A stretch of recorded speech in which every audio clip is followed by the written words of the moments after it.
Samahan niyo akong gawin ang napaka-sexing cake na to na ginawa ko para sa aking inaanak na si Yesha. Hi everyone! So, alam ko na sobrang popular na nitong cake na to. This is the tall and lean cake or yung skinny cake. Sana cake na lang ako.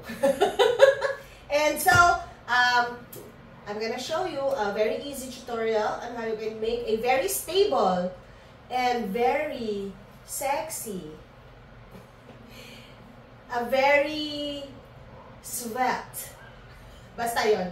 Yung payat na tsaka matangkad na cake. Your cakes. I mean, you've been probably thinking about it, but you're worried that it might topple or the lower cakes might not hold the weight of the upper tier or the upper layers because it's just one tier, sorry.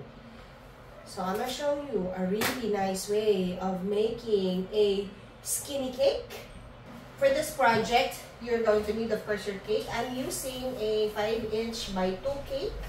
Cakes. And a cake board that you can cut to the size of your cakes. Like this. Cake drum. Very important that you use a cake drum for this project. Wooden dowel. Cake sprinkles. There. Flowers and balls, and of course the frosting that we will use for this cake is our reliable magic whisk. It's not only stable, it's also very delicious, so you don't have any worries that your clients will not like your cake. So you already have everything that you need. Let's start. I-cut muna natin ang ating cake to our desired height. So, ang plano ko talaga dito is 1" each layer. Kaso, hindi pantay. Mas malaki yung isa. Hindi ko alam kung ano nangyari. So, in-adjust ko lang yung cable para mas maging pantay yung pagkakahati. Wala naman talagang problema yun kung hindi siya pantay. Eh, bakit ba? Maarte lang talaga ako. Gusto ko pantay. So, ito, gagawin ko na siyang exactly 1" bawat layer. Kasi 2 inches yung cake ko. So, pag oh, yun, diba? Do the math. Gets nyo na yun. Importante lang, pantay yung slice sa gitna. Ito na nga. So, ginawa kong 2 patong yung drum.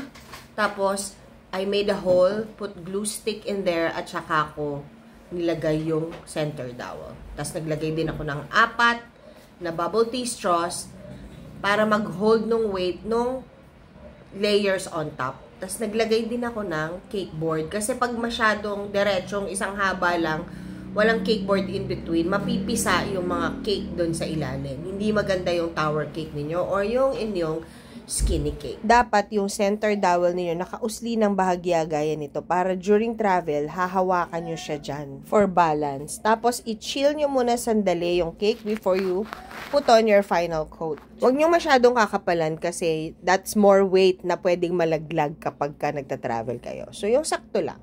Decorate simply, wag nyo masyadong bonggahan kasi yan ang beauty ng skinny cake, yung wala masyadong kemerut. Taas at saka baba lang ang kanyang accent. Pinili ko dito is a simple watercolor design at nilagyan ko siya ng white, pink, and silver sprinkles para lang medyo may konting kinang.